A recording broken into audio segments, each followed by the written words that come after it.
This is Front and Center with your host, Jacquie Jordan. Entertainment and pop culture expert Jacquie Jordan is with us. Two-time Emmy-nominated Hollywood producer Jacquie Jordan.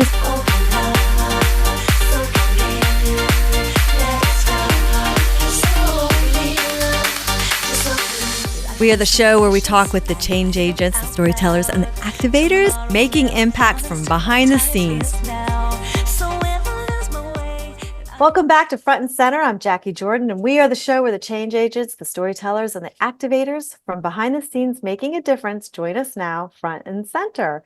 And we've been talking a lot about love, relationships, narcissists, and my next guest can tell you how we can have and improve better relationships. She is the founder of Love Minded Living. Coach Constance is her name, and you should know who she is. Welcome, my dear friend Constance. How are you? I'm great. Thanks for having me. So happy to have you here. So we've been talking about narcissism. We've had Nadine Maluska on the show. She's the author of Run Like Hell. People know her as she was portrayed by Margot Robbie. She's fabulous. Yes, as the Wolf of Wall Street. We've also had Heartbreak Anonymous on the show by Naz Perez. We've also had Susan Gold, author of Toxic Family. Transforming childhood trauma into adult freedom.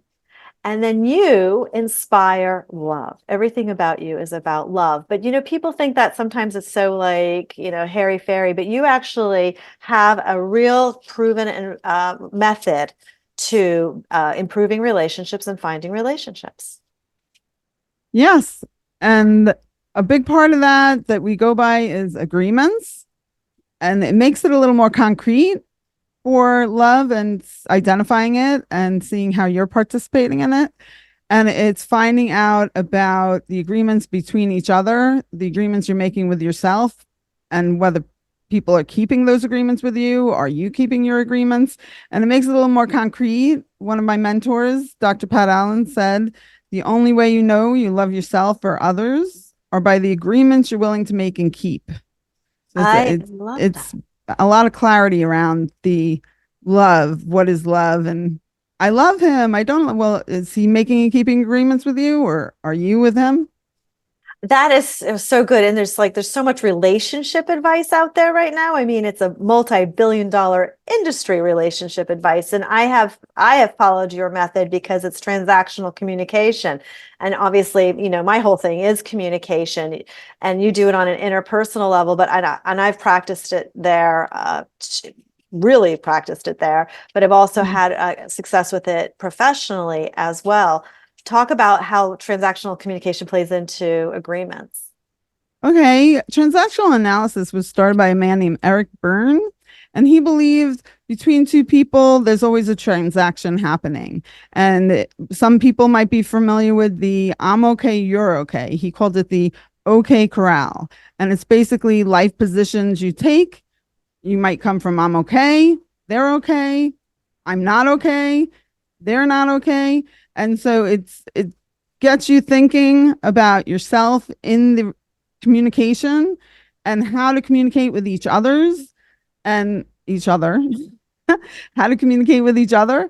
And it really helps the dynamic of a healthy relationship. So it's kind of very simple in a way, but we don't really listen to each other, do we?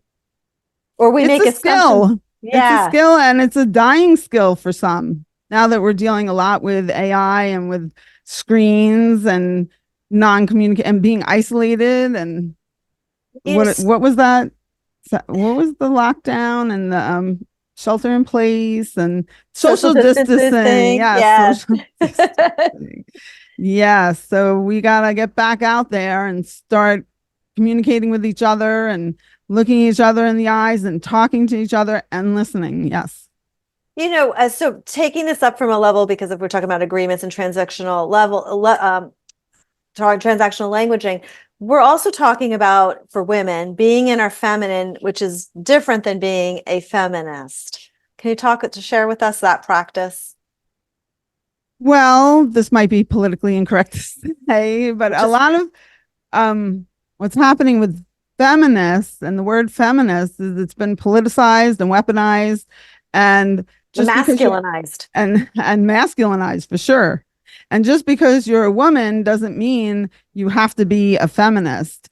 And because it's taken such a swing towards it's better to be the bigger man, it really has squashed the way of life of living from your divine energy and your feminine. And the potency for a woman is to tap into their feminine and their divine rather than man up and fight testosterone or try to become testosterone, literally these days. It's like you taught me, competition is masculine, collaboration is feminine, or animation is feminine, architectural is masculine. Yes. And in a relationship, and it's also about attraction, right? And polarity, as you talk about it. So yes, and once you're familiar with the masculine and feminine energies, we're not talking about the masculine and feminine bodies, genders, bodies, physical bodies. We're talking about the energies, and once you're familiar with that, of attraction, you can be mindful of what you are. And in today's world, you could be what you want when you want as far as your energies, because we all have both of those energies. And I think the misconception, at least is what I've had to reprogram myself, was that in order to be a woman in the workplace or in a relationship, I always had to assert myself. So I was always like pushing through or making sure I was heard, and it's almost all of those instincts, it had to actually be the opposite. It was making sure that I was listening, making sure that I was in my softness, asking for what I wanted and needed. What are the other mess up or other confusions that you experience around the misunderstandings between the masculine and the feminine? As far as just what can be misunderstood between two people? Yes, or even within someone's self when they're doing the work that you're coaching and the rewiring. Well, one of the biggest dangers, I would say, is it's put out there that it's important when you're feminine to shut up, respect the man, and follow the man, and that's it. And that is doormat training. And so it's important to learn what I call Feminise, the language of the feminine and the behavior of the feminine, and how to waltz with that masculine person across from you. But to also know the one word that's necessary, and the only word you might even need to know as a feminine person, is knowing how to say no, and that no is a full sentence, and you do not have to explain or defend yourself, and how to have a voice and a vote and negotiate for yourself. It's a big, scary world out there if we don't have a voice and a vote and know how to negotiate, so we don't even want to go outside the door. So earlier in our episodes, we were talking about narcissism, and we were also talking about, family trauma, breaking our red flag indicator when it came to men and relationships. How does Feminise work with not picking up a narcissist? Well, one of the things narcissism is a very popular topic these days. And I'm a coach, I'm not a therapist, and I don't diagnose. And I actually encourage my clients to not get into the habit of wanting to diagnose the other person. It doesn't matter if they even have the diagnosis. If you're not comfortable with that person, you get to not participate with them. And with this work, when we use the word narcissism, it's a person that wants to be both the feminine and the masculine energy. So they're both getting the respect and the cherishing, and the other person scurrying around to respect or cherish the other person. And so you want to pay attention to staying on your side of the street and just checking in with yourself, whether you're comfortable with this person or not. And you don't have to figure out, well, he has 4 of the flags and not 9 of the flags, so maybe he's not a narcissist and all of that. That measurement is very popular these days in that billion-dollar relationship industry. Right. And I encourage people to go to other modalities and therapists and professionals to talk those things through. There's trauma bonding, like Dr. Nay talks about, but in general, for people that are looking for some I'm blanking on the word now, to be in the moment, in reality, before they get those modalities in place in their lives and work on their trauma, just come back to your side of the street and figure out, am I enjoying my conversation with this person? Am I comfortable with this person? And if not, I can gracefully exit. Most rooms have a bathroom and an exit. and to know that you get to use those. You know, one of the concepts that you teach, which I really liked, was identifying man hate, which has become very popular. Can you talk about the coaching, the process through and identifying what man hate is when women have that, which you wouldn't even imagine we'd man ever hate can have that. show up in different ways. Sometimes it could show up giving them what's sometimes called the daddy bill, which is asking the man to love you more than them. And no, actually, that's the mama bill, when he's asking us to love ourselves more than them. Did I mess that up?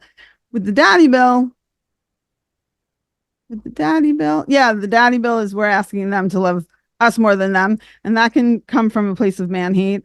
Another thing could be, you're doing it wrong, little boy. I know better. And that can come from a place of man hate, where we're pulling them in and attracting them in and then dropping them on their head by ghosting, by disrespecting them, by attracting them in and then saying no interest. Then that could be also a form. So it can come up for many from a place of protection and self-preservation. And it could be things that helped us and kept us alive when we were younger, but no longer serve us. And part of the problem is when we're operating from our masculine, which we think is keeping us safer, we're actually getting into combat with testosterone. And if the men stick around, they're usually sick men, the ones that want to argue with women or fight with women. And then we're in a less safe place. So one of the things we want to do is drop into our feminine and stop fighting testosterone. And that helps us be in a safer place and learn how to say no with our voice rather than fighting or a dirty look or body language. And you have the rule of 3, not to go 3 rounds on something. Right, because at 3 rounds, we're talking about when we're communicating with each other on a topic, on something we want or don't want, or they're asking us for something and we're not comfortable with it. First round is an education. Second, a price tag. Third is, again, doing the price tag or setting the price tag. But if you continue on past 3 rounds, you're going into what transactional analysis calls the game of uproar. And we start losing languaging. And when we start losing languaging, things are sliding into emotional, and we're going to combat and fight. And it usually doesn't end well. It doesn't go good. So there's ways to set your boundary and end that conversation, and maybe not forever. Maybe it can be picked up again when we're both in a more rational state and not emotional state. Those are such really great, fundamental, basic, relationship guidelines to follow, And well, they may be fundamental and basic, but a lot of people weren't raised. It's something we learn. We all are born with our DA and our IQ. However, love and touch is something that can be learned. Communication is something that can be learned. So I wouldn't, if you're listening, beat yourself up because you don't know this and it sounds like something we could have learned in 4th grade. It might have been. There was a book back in the day, things I learned in kindergarten. I was like, hey, I missed some of that. But it's okay if you're 20, 30, 40 to learn it now.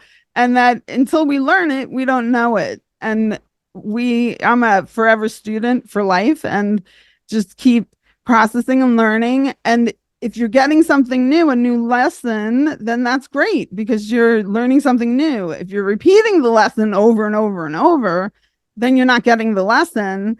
And then you want to get that lesson in order to move past it. But we're constantly getting lessons. They're just improved. They're just different lessons. And we want the lessons to grow and explore. And I love that you say, if we get the lesson, we go up to a different life experience. When you're in a relationship and you're getting the lesson and learning from it and learning new tools on how to handle that situation, usually you'll end up with that person or somebody better because you're growing. So it's similar to water seeking its own level. Water seeks its own level. So if you're getting well and they're not, either they got to get well or you got to get sicker to be compatible. And so if you get well or better or in a healthier place for yourself, then they'll rise to the occasion, or you'll just won't be compatible. It's not about somebody being good or bad, right or wrong. Some people don't want to sign up for life lessons this round. And so then we may move on basically because we're healthy enough to identify that. And then we'll be with someone that is on the same level as us after that. One of my favorite things about you and experiencing is that you're really an optimist. Like you really live with, quoting you on the front of the arrow, but you're an optimist about relationships. You're an optimist about outcomes, and you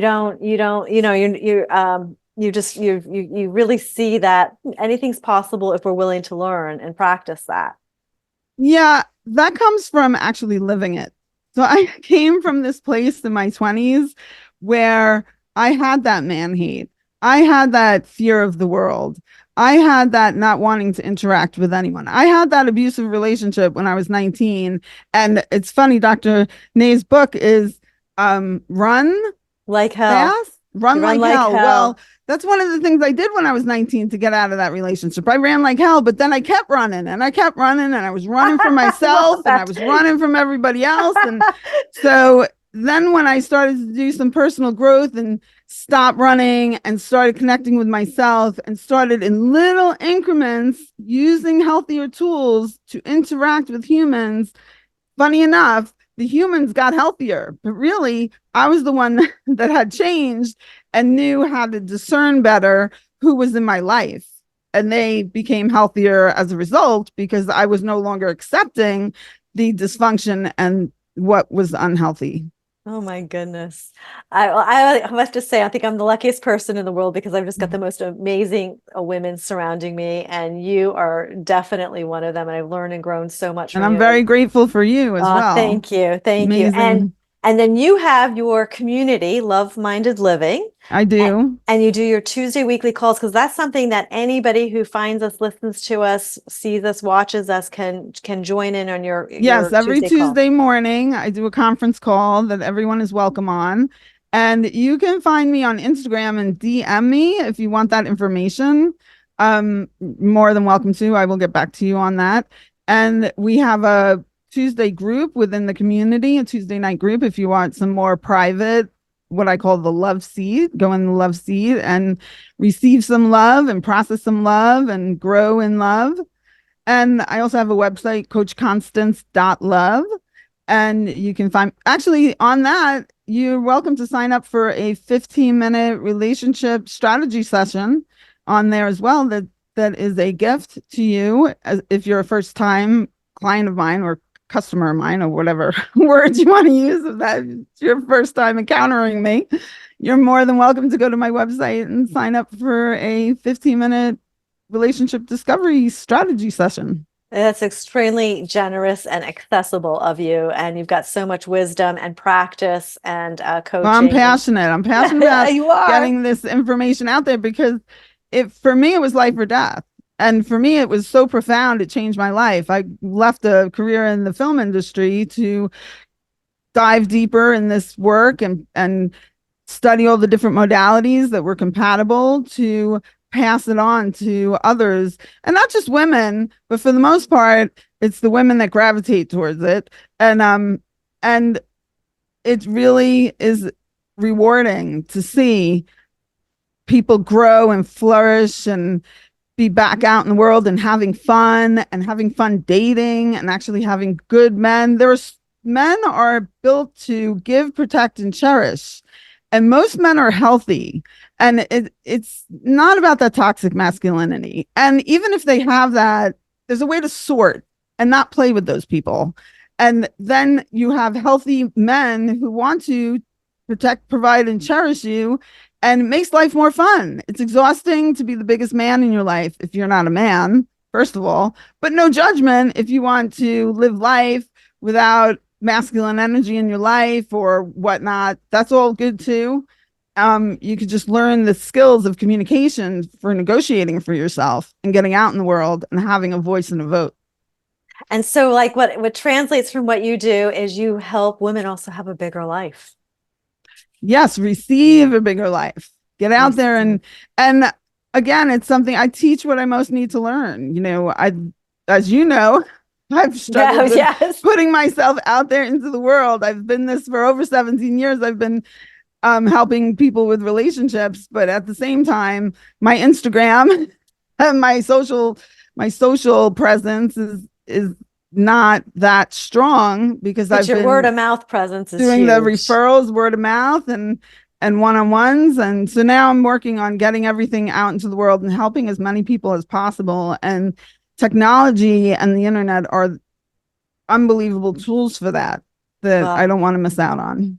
Well, again, I can't implore you enough. If you found us here, please find Constance on Love Minded Living. Or on Instagram, Coach Constance.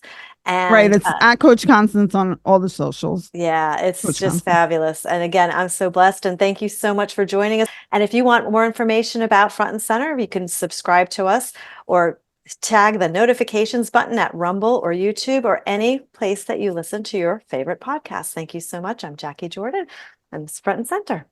Thank you so much for joining us on the Front and Center with Jacquie Jordan podcast. Please subscribe to us on YouTube and follow us on Instagram at TVGuestpert. We'd love to hear from you.